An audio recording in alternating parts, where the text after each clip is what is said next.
So on our current gen consoles, it seems like you can find these retro-inspired indie games everywhere. They're a dime a dozen. Some can be pretty good, but some seem like they're just cashing in on nostalgia for a cheap buck.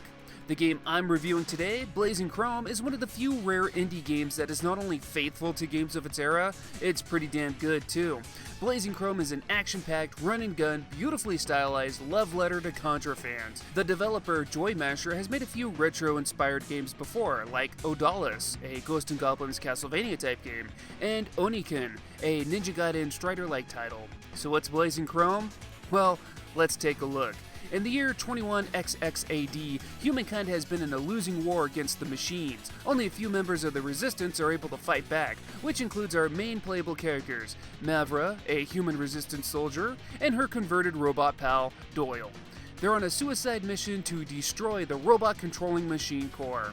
So the first thing that really got me invested in this game is its style and visuals. I love that 80s cyber post-apocalyptic theme, and I love the animations in this game. Each stage is just amazing to see. The explosions, the enemy varieties, and all of these bosses are just so damn epic.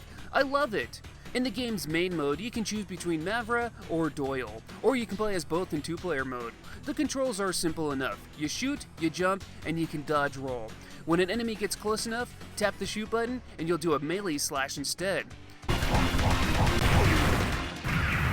As you play through the levels, you'll get a variety of power-ups. There's 3 different gun types you can collect. There's the Energy Whip, which is great to use in closed areas, the Particle Beam, which you can charge then shoot the beam in different direction, and there's my favorite, the Grenade Launcher. Though you have to press the fire button each time you use it, rather than just holding down the button, it's pretty damn powerful. Not only are there gun power-ups, you can also collect 3 different robots that will help you.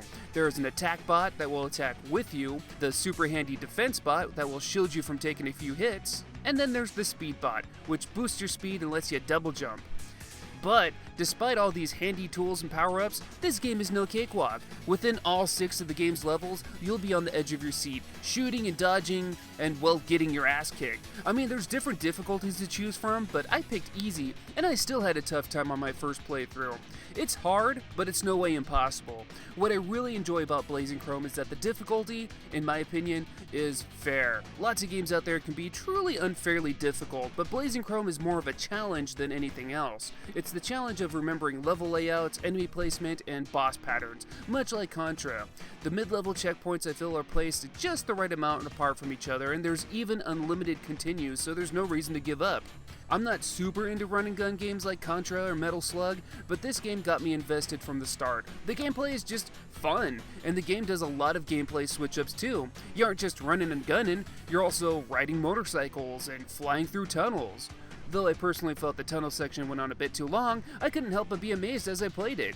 And like I mentioned already, visually, this game is just so damn good. The explosions, the character designs, the cutscenes, it's really great. The music is pretty rockin' too. Each level song gets your blood pumping, if the extreme violence and explosions didn't do that already. The theme song that plays during the credits caught me off guard too, in a good way.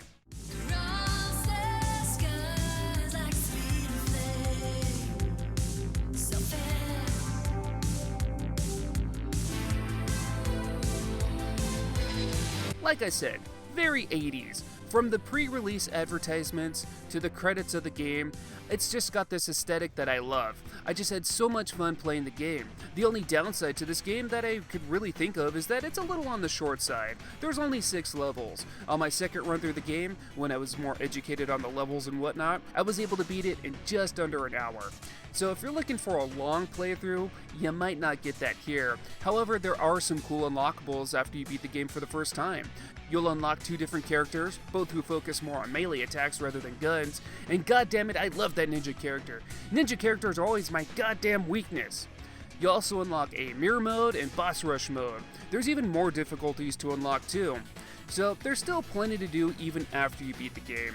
Now, if it isn't obvious by now, I very much recommend trying this game out.